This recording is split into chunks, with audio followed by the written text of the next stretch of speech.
नमस्कार। आज का मेरा टॉपिक है अधिगम तथा शिक्षण।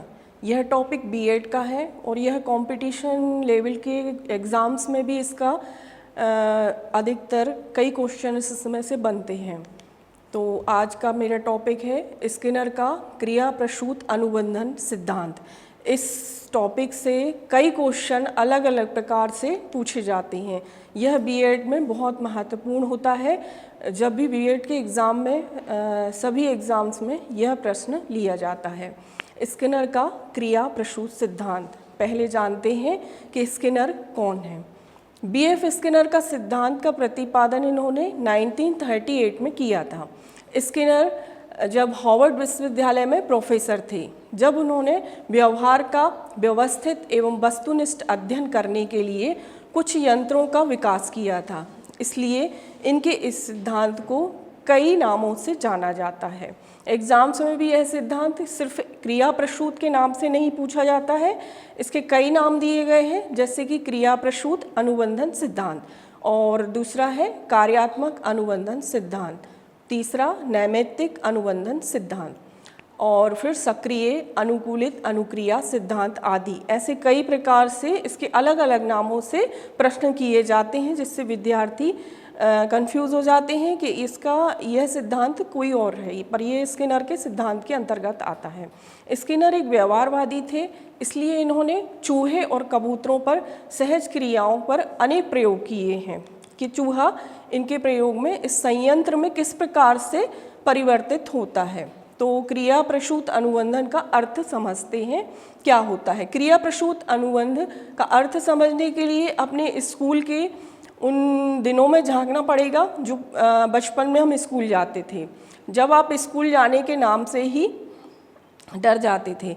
स्किनर के अनुसार स्कूल आप दोनों ही स्थितियों में गए हैं, लेकिन पहली स्थिति में लालच आपको स्कूल ले गया है और दूसरी स्थिति में पढ़ने में रुचि। यहाँ पे पहली स्थिति जो है वो लालच इस प्रकार से कि जब पहली बार बच्चा स्कूल जाता है तो उसे माता पिता के द्वारा किसी न किसी प्रकार से लालच दिया जाता है कि आज आप स्कूल जाओगे तो लौटकर आपको टॉफ़ी दी जाएगी, या आज आप स्कूल जाएंगे तो आपका मैं मनपसंद खाना बनाऊंगी। माँ के द्वारा इस प्रकार छोटे बच्चों को बहला के स्कूल भेजा जाता है और उसी लालच के लिए छोटा बच्चा स्कूल जाता है। दूसरे दिन भी जब वह स्कूल जाता है तो यही प्रतिक्रिया दोहराई जाती है कि यदि आप आज स्कूल जाएंगे तो मैं आपके लिए इच्छा अनुसार यह कार्य किया जाएगा। जैसे जैसे बच्चा बड़ा होता है तब दूसरी स्थिति का विकास होता है, उसको कक्षा में रुचि होती है। वह रुचि चाहे पढ़ाई में हो या मित्रों के प्रति हो या कक्षा का वातावरण हो, जो भी हो, उस रुचि की अवस्था में वह स्कूल जाना शुरुआत कर देता है। पहली स्थिति शास्त्रीय अनुकूलन कहलाती है और दूसरी स्थिति क्रिया प्रसूत अनुकूलन। इसलिए स्किनर कहते हैं कि पुनर्वलन करने वाला अथवा कृत्रिम उत्तेजक अनुक्रिया के साथ या तुरंत बाद नहीं देना चाहिए, बल्कि अपेक्षित अनुक्रिया करने के बाद दिया जाना चाहिए। तो इस सिद्धांत में पुनर्वलन और अनुक्रिया जो है उसके विषय में उन्होंने चूहे और कबूतर के द्वारा समझाया है। स्किनर द्वारा दो प्रयोग किए गए हैं चूहे और कबूतर पे। पहला प्रयोग देखते हैं जो चूहे पे किया गया है। स्किनर द्वारा बनाया गया एक बॉक्स जो कि अंधकार में और शब्दविहीन है, इसमें किसी भी प्रकार की लाइट या साउंड का यूज़ नहीं किया गया है। इस बॉक्स में एक भूखे चूहे को एक ग्रिल युक्त संकरे रास्ते से गुजारा जाता है। वह जब लक्ष्य की ओर पहुंचता है तो यह प्रयोग सिद्ध होता है। प्रयोग आरंभ करने से सक्रिय रहने का उपक्रम भी कर लिया जाता है। बॉक्स में एक लीवर लगा होता है, जब भी चूहा उस लीवर पर पैर रखता है तो एक आवाज़ आती है जिससे उसको भोजन प्राप्त होता है, परंतु जब पहली बार वह लीवर दबाता है तो वह भोजन तक नहीं पहुंच पाता है।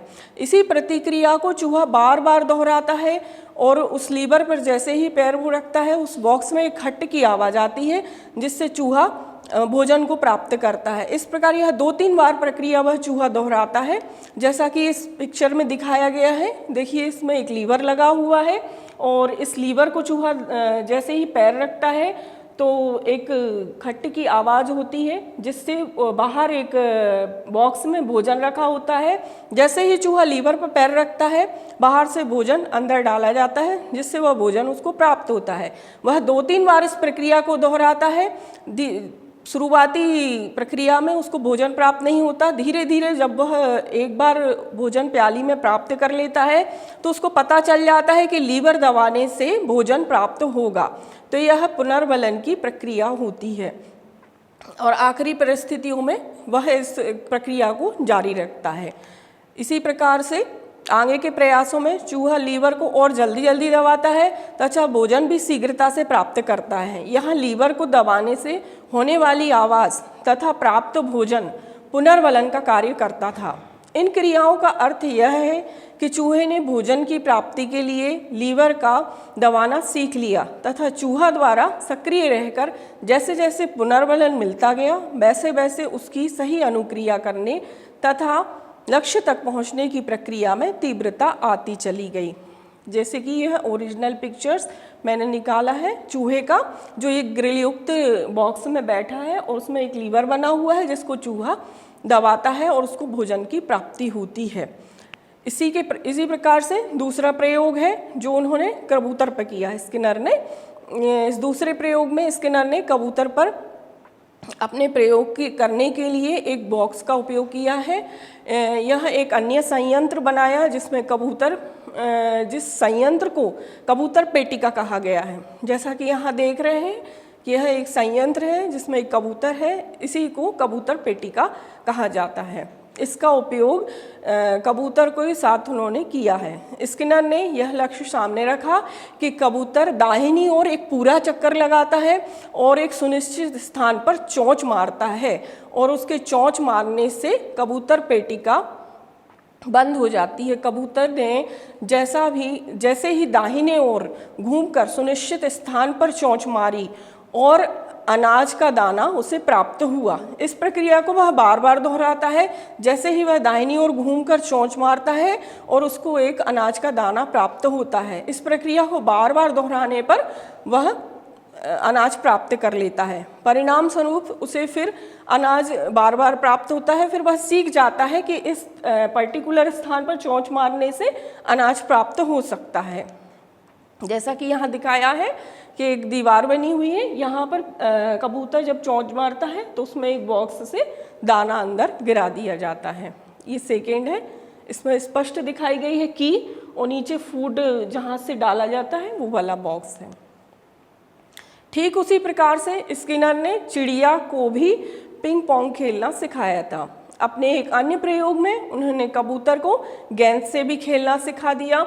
कबूतर को एक पिंजड़े या बंद स्थान में एक छोटी गेंद के साथ, जिसे वह अपनी चोंच से हिला डुला सके, रख दिया। जब उन्होंने निश्चित किया कि वह गेंद के साथ अपनी चोंच से जो हरकत करता है वह किस स्थिति में अधिक करता है, क्या वह खाली पेट होता है या अंधेरे में या उजाले में, यदि उजाले में तो कैसे उजाले में, इस प्रकार के कई सवालों के साथ उन्होंने इस प्रयोग को किया। पुनः जब स्किनर ने स्थिति का पता लगा लिया जिससे कबूतर गेंद के साथ अधिक हरकत करता है, तो वही परिस्थिति को बार बार उत्पन्न किया जिससे अंततः कबूतर गेंद के साथ खेलना सीख जाता है। तो इस प्रयोग की उपयोगिता यह है कि इसमें पुनर्वलन और अनुक्रिया दोनों सिद्धांतों को बताया गया है। जैसे कि चूहा और कबूतर दोनों बार बार एक प्रक्रिया को दोहराने से एक निश्चित वातावरण में कोई भी कार्य को सीख जाते हैं। जैसे कि शुरुआत में मैंने बताया था कि जब स्कूल में बच्चा जाता है तो उसको बार बार एक ही चीज़ दोहराई जाती है कि आपका यह नियम है कि आपको प्रातः उठना है, स्कूल जाना है, पढ़ना है। यह नियम शुरुआती दौर में जब बच्चा स्कूल जाता है तो परेशान करता है, उसको किसी न किसी प्रकार के लालच के द्वारा भेजा जाता है और धीरे धीरे वह इस प्रक्रिया को दोहराते दोहराते उसमें सामान्यता महसूस करने लगता है। इसी प्रकार से चूहे और कबूतर के प्रयोग द्वारा भी बताया गया है कि जब चूहा बार बार लीवर को दबाता है तो शुरुआत में वह बहुत परेशान होता है और उसको भोजन की प्राप्ति नहीं होती है। 4, 5, 8 या 10 जितनी भी बार दबाए वो भोजन की तरफ नहीं पहुंच पाता है, लेकिन बार बार उस प्रक्रिया को दोहराने के बाद वह भोजन प्राप्त कर लेता है। फिर वह इस प्रक्रिया को जल्दी जल्दी दोहराता है और उसको तुरंत भोजन प्राप्त हो जाता है। ठीक उसी प्रकार कबूतर के प्रयोग में बताया है कि कबूतर को भी जब एक पूरा चक्कर लगाने के बाद उसको अनाज प्राप्त होता है तो पहली बार में जब वह दाहिनी ओर घूमता है तो उसको अनाज की प्राप्ति नहीं होती। इस प्रकार 7-8 बार घूमने के बाद जब वह एक बार अनाज प्राप्त कर लेता है तो इसी प्रक्रिया को बार बार दोहराता है और फिर उसको बताना नहीं पड़ता है कि जब वो दाहिना चक्कर लेगा तो उसको अनाज की प्राप्ति होगी। तो यह सिद्धांत पुनर्वलन और अनुक्रिया के सिद्धांत पर आधारित है जो व्यवहारवाद से लिया गया है, क्योंकि स्किनर एक व्यवहारवादी वैज्ञानिक है और उन्होंने यहाँ मनुष्य की पुनर्वलन और अनुक्रिया की परिस्थिति को दर्शाने के लिए व्यक्त किया है। धन्यवाद।